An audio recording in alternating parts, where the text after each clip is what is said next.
In the early 2000s, Thomas Sweat terrorized the Washington, D.C. metro area. He was a serial arsonist, and his crimes claimed the lives of 3 people and caused injuries to many more. Sweat was arrested in 2005 following a 2-year manhunt. He was charged with more than 40 fires. He would later confess to 309 additional fires, making him one of America's most prolific arsonists. One of the chief investigators in the DC Serial Arsonist case has written a book called Solving for X, Tracking the DC Serial Arsonist. And we would like to welcome him this afternoon to Delmarva Live. This is Robert Luckett, who now lives in Selbyville. Thank you. I didn't realize you were here in Selbyville. It's a pleasure to be here. It's good to have you here. So before we talk about the case, you were here, I guess it's been a minute or two. It was back in 2013.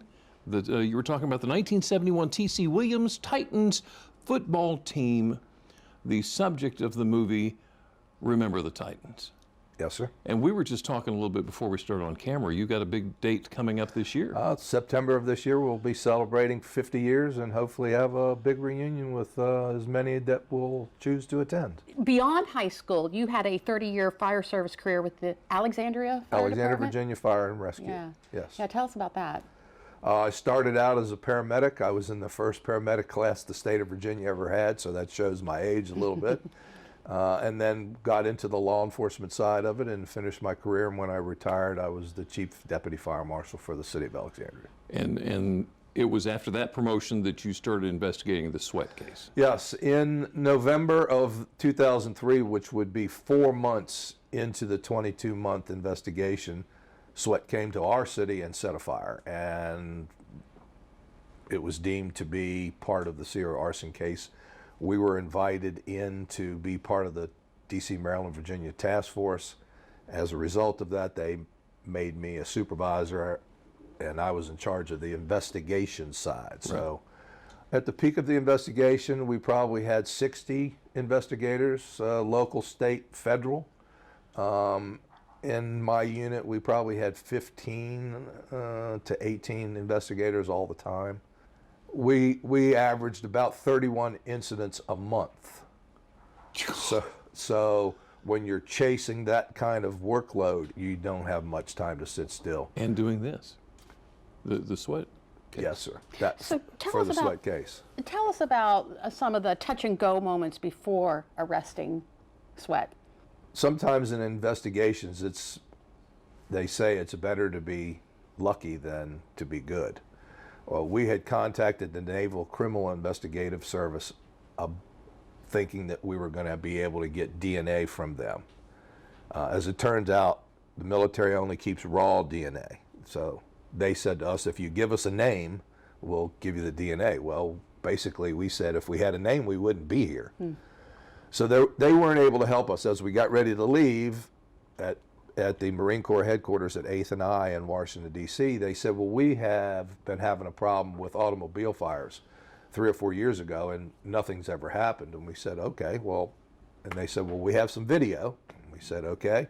And then we have some still pictures, and we've developed a couple suspects. And one of the 2 people that they developed as a suspect was Thomas Sweat.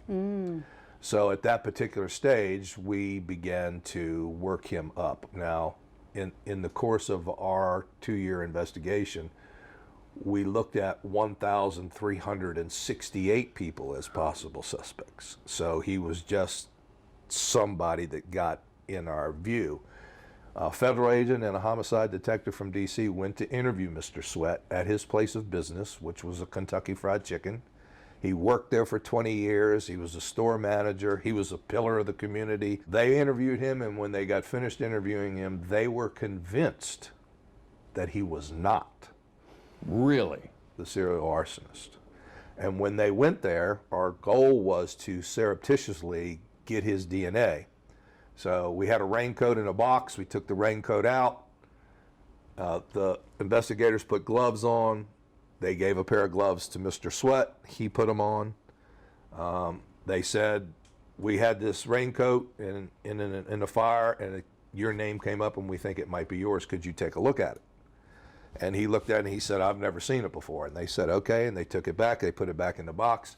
They took the rubber gloves off and threw it on the street in the curb area. And Mr. Sweat took his gloves off and threw it. So now there's no right to privacy. We don't need a warrant. Right. It's trash. So we were going to swab the inside of that for his DNA. They were so convinced that he was not this person, they asked him for his DNA. And he said, okay. We swabbed over 300 people in the course of that. His was swabbed, he gave it to us, and they did the last thing that you always do in a criminal investigation as your suspect. You ask them if they did it. And when they asked Mr. Sweat if he was the DC serial arsonist, his response was, why would I want to set all those houses on fire when I'm trying to have my own beautiful home? And for an investigator, that's a red flag. If I asked either of you if you are an arsonist, I'm going to tell you yes or no. You're going to say no, and you're probably going to have some expletives along with it. Why would you be asking me that? He never said no. Huh. So we brought him up, we followed him, and within 2 weeks, which is extremely rare, we got back the DNA, and there you have it was from him. We are out of time, and I apologize for that. Can we ask real quick what it was like to write the book? It was a real venture. I'm a first-time author. I had no idea what I was doing, but we got through it, and luckily it's doing pretty well. Yeah? Yeah. And I'm sure it's available wherever we want to go get it. It is, or robertmluckett.com. There you go. We'll have that information for you. Yeah. Solving for X, tracking the DC serial arsonist. I know I could and Jimmy could talk about this with you for hours. Yes, we could. But we are out of time. So we'll just have to read the book. Thank you for having me. Thank you for being here.